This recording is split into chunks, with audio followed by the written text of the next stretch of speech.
From translation, KJV, King James Version. This 258th day of the year. Today we are reading passages Daniel 1-3. Daniel chapter 1, verses 1-21. In the 3rd year of the reign of King Jehoiakim of Judah, came Nebuchadnezzar king of Babylon unto Jerusalem, and besieged it. And the Lord gave Jehoiakim king of Judah into the hand of Nebuchadnezzar king of Babylon, and he took him with vessels of the house of God, and he brought them into his palace at Babylon, and put the vessels in the treasure of his gods. And the king spake unto Ashpenaz the master of his eunuchs, that he should bring certain of the children of Israel, and of the king's seed, and of the princes, children in whom was no blemish, but well favoured and skillful in all wisdom, and cunning in knowledge and understanding science, and such as had ability in them to stand in the king's palace, and whom they might teach the learning and the tongue of the Chaldeans. And the king appointed them a daily provision of the king's meat, and of the wine which he drank, so nourishing them 3 years, that at the end thereof they might stand before the king. Now among those that were chosen were Daniel, Hananiah, Mishael, and Azariah of the children of Judah, unto whom the prince of the eunuchs gave names, for he gave unto Daniel the name of Belteshazzar, and to Hananiah of Shadrach, and to Mishael of Meshach, and to Azariah of Abednego. But Daniel purposed in his heart that he would not defile himself with the portion of the king's meat, nor with the wine which he drank. Therefore he requested of the prince of the eunuchs that he might not defile himself. Now God had brought Daniel into favour and tender love with the prince of the eunuchs. And the prince of the eunuchs said unto Daniel, I fear my lord the king, who hath appointed your meat and your drink. For why should he see your faces worse liking than the other young men that are of your sort? Then shall I endanger my head to the king. Then said Daniel to Melzar, whom the prince of the eunuchs had set over Daniel, Hananiah, Mishael, and Azariah, prove thy servants, I beseech thee, 10 days. And let them give us pulse to eat, and water to drink. Then let our countenances be looked upon before thee, and the countenance of the children that eat of the portion of the king's meat, and as thou seest, deal with thy servants. So he consented to them in this matter, and proved them 10 days. And at the end of 10 days their countenances appeared fairer and fatter in flesh than all the children which did eat the portion of the king's meat. Thus Melzar took away the portion of their meat, and the wine that they should drink, and gave them pulse. As for these 4 children, God gave them knowledge and skill in all learning and wisdom. And Daniel had understanding in all visions and dreams. Now at the end of the days that the king had said he should bring them in, then the prince of the eunuchs brought them in before Nebuchadnezzar, and the king communed with them. And among them all was found none like Daniel, Hananiah, Mishael, and Azariah. Therefore stood they before the king. And in all matters of wisdom and understanding that the king inquired of them, he found them 10 times better than all the magicians and astrologers that were in his realm. And Daniel continued even until the 1st year of King Cyrus. Daniel chapter 2, verses 1-37. And in the 2nd year of the reign of Nebuchadnezzar, Nebuchadnezzar dreamed dreams, wherewith his spirit was troubled, and his sleep brake from him. Then the king commanded to call the magicians, and the astrologers, and the sorcerers, and the Chaldeans, for to show the king his dreams. So they came and stood before the king. And the king said unto them, I have dreamed a dream, and my spirit was troubled to know the dream. Then spake the Chaldeans to the king in Syriac, O king, live forever. Tell thy servants the dream, and we will show the interpretation.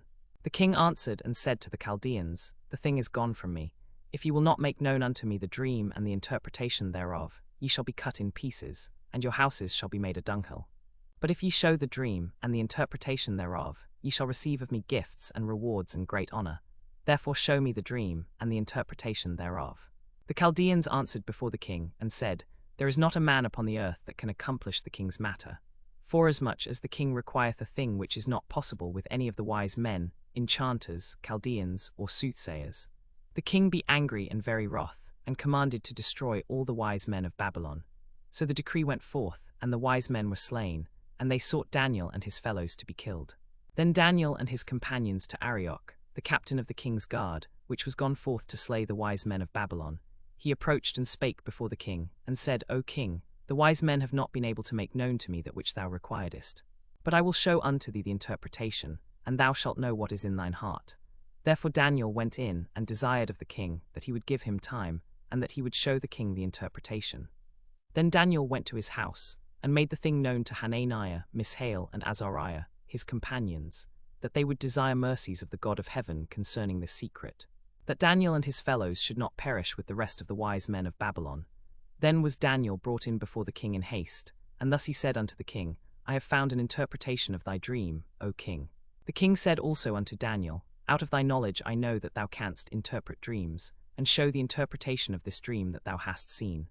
Then Daniel said, Our God is the God of wonders and a revealer of secrets, and hath made known to the king Nebuchadnezzar that which shall come to pass in latter days.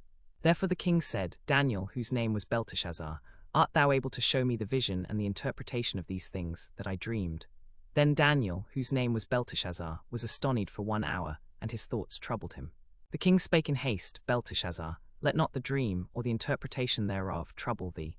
Belteshazzar answered and said, My lord, the dream be to them that hate thee, and the interpretation thereof to thine enemies.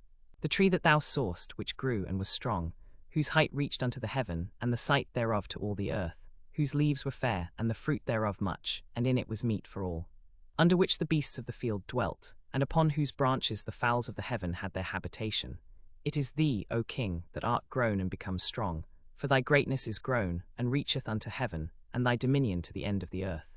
And whereas the king saw a watcher and an holy one coming down from heaven, and saying, Hew the tree down and destroy it, yet leave the stump thereof in the roots thereof in the earth, even with a band of iron and brass in the tender grass of the field. And let it be wet with the dew of heaven, and let his portion be with the beasts of the field, till 7 times pass over him. This is the interpretation, O king, and this is the decree of the Most High, which is come upon my lord the king. That they shall drive thee from men, and thy dwelling shall be with the beasts of the field, and they shall make thee to eat grass as oxen, and they shall wet thee with the dew of heaven, and 7 times shall pass over thee, till thou know that the Most High ruleth in the kingdom of men, and giveth it to whomsoever he will. And whereas they commanded to leave the stump of the tree roots, thy kingdom shall be assured to thee, when thou shalt have known that the heavens do rule. Wherefore, O king, let my counsel be acceptable unto thee, and break off thy sins by righteousness, and thy iniquities by showing mercy to the poor. If it may be a lengthening of thy tranquillity. All this came upon the king Nebuchadnezzar. At the end of 12 months he walked in the palace of the kingdom of Babylon. The king spake and said, Is not this great Babylon, that I have built for the house of the kingdom by the might of my power, and for the honor of my majesty? While the word was in the king's mouth, there fell a voice from heaven, saying, O king Nebuchadnezzar, to thee it is spoken, the kingdom is departed from thee, and they shall drive thee from men, and shall take thee one with the beasts of the field, until 7 times pass over thee. And it shall be at the end of the days, that thou shalt know that the Most High ruleth in the kingdom of men, and giveth it to whomsoever he will. The same hour was fulfilled upon Nebuchadnezzar. And he was driven from men, and did eat grass as oxen, and his body was wet with the dew of heaven, till his hairs were grown like eagle's feathers, and his nails like bird's claws. And at the end of those days I Nebuchadnezzar lifted up mine eyes unto heaven, and mine understanding returned unto me, and I blessed the Most High, and I praised and honored him that liveth for ever, whose dominion is an everlasting dominion, and his kingdom is from generation to generation. And all the inhabitants of the earth are reputed as nothing, and he doeth according to his will in the army of heaven, and among the inhabitants of the earth, and none can stay his hand, or say unto him, What doest thou? At the same time my reason returned unto me, and for the glory of my kingdom, mine honor and brightness returned unto me, and my counselors and my lords sought unto me. And I was restored to my kingdom, and I excelled my former dignity. Now I Nebuchadnezzar praise and extol and honor the King of heaven, all whose works are truth and his ways judgment. And those that walk in pride he is able to abase. Daniel chapter 3, verses 1 to 30. Nebuchadnezzar the king made an image of gold, whose height was 60 cubits, and the breadth thereof 6 cubits. He set it up in the plain of Dura, in the province of Babylon. Then Nebuchadnezzar the king sent to gather together all the princes, the governors and the captains, the judges, the treasurers, the counselors, the sheriffs, and all the rulers of the provinces, to come to the dedication of the image which Nebuchadnezzar the king had set up. Then the princes, the governors and captains, the judges, the treasurers, the counselors, the sheriffs, and all the rulers of the provinces, were gathered together unto the dedication of the image that Nebuchadnezzar the king had set up. And they stood before the image that Nebuchadnezzar had set up. Then an herald cried aloud, To you it is commanded, O people, nations, and languages, that at what time ye hear the sound of the cornet, flute, harp, sackbut, psaltery, dulcimer, and all kinds of music, ye fall down and worship the golden image that Nebuchadnezzar the king hath set up. And whosoever falleth not down and worshipped shall be cast into the midst of a burning fiery furnace. Therefore they brought the men before the king. Wherefore at that time certain Chaldeans came near, and accused the Jews. They spake and said to the king, O king, live forever. Thou, O king, hast made a decree, that every man that shall hear the sound of the cornet, flute, harp, sackbut, psaltery, and dulcimer, and all kinds of music, shall fall down and worship the golden image. And whosoever falleth not down and worshipped, shall be cast into the midst of a burning fiery furnace. There are certain Jews whom thou hast set over the affairs of the king's province of Babylon, Shadrach, Meshach, and Abednego. These men, O king, have not regarded thee, they serve not thy gods, nor worship the golden image which thou hast set up. Then Nebuchadnezzar in his anger and fury commanded that Shadrach, Meshach, and Abednego should be brought. And so they brought them before the king. Nebuchadnezzar spake and said unto them, Is it true, O Shadrach, Meshach, and Abednego, do not ye serve my gods, nor worship the golden image that I have set up? Now if ye be ready, that at what time ye hear the sound of the cornet, flute, harp, sackbut, psaltery, and dulcimer, and all kinds of music, ye fall down and worship the image which I have made. Well, but if ye worship not, ye shall be cast into the midst of a burning fiery furnace. And who is that God that shall deliver you out of my hands? Shadrach, Meshach, and Abednego answered and said to the king, O Nebuchadnezzar, we do not need to answer thee in this matter. If it be so, our God whom we serve is able to deliver us from the burning fiery furnace, and he will deliver us out of thine hand, O king. But if not, be it known unto thee, O king, that we will not serve thy gods, nor worship the golden image which thou hast set up. Then was Nebuchadnezzar full of fury, and the form of his visage was changed against Shadrach, Meshach, and Abednego. Therefore he spake, and commanded that they should heat the furnace 17 times more than it was wont to be heated. And he commanded the most mighty men which were in his army to bind Shadrach, Meshach, and Abednego, and to cast them into the burning fiery furnace. Then these men were bound in their coats, their hosen, and their hats, and their other garments, and were cast into the midst of the burning fiery furnace. Therefore, because the king's commandment was urgent, and the furnace exceeding hot, the flame of the fire slew those men that took up Shadrach, Meshach, and Abednego. And these 3 men, Shadrach, Meshach, and Abednego, fell down bound into the midst of the burning fiery furnace. Then Nebuchadnezzar the king was astonied, and arose in haste, and spake unto his counselors, Did not we cast 3 men bound into the midst of the fire? They answered and said unto the king, True, O king. He answered and said, Lo, I see 4 men loose, walking in the midst of the fire, and they have no hurt, and the form of the 4th is like the Son of God.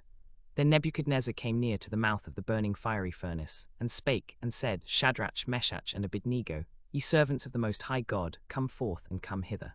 Then Shadrach, Meshach, and Abednego came forth of the midst of the fire. And the princes, governors, and captains, and the king's counselors, being gathered together, saw these men, upon whose bodies the fire had no power, nor was an hair of their head singed, neither were their coats changed, nor the smell of fire had passed on them. Then Nebuchadnezzar spake and said, Blessed be the God of Shadrach, Meshach, and Abednego, who hath sent his angel, and delivered his servants that trusted in him, and have changed the king's word, and yielded their bodies, that they might not serve nor worship any god save their own God. Therefore I make a decree, that every people, nation, and language, which speak not against the God of Shadrach, Meshach, and Abednego, even shall be cut in pieces, and their houses shall be made a dunghill. Because there is no other God that can deliver after this sort. Then the king promoted Shadrach, Meshach, and Abednego in the province of Babylon,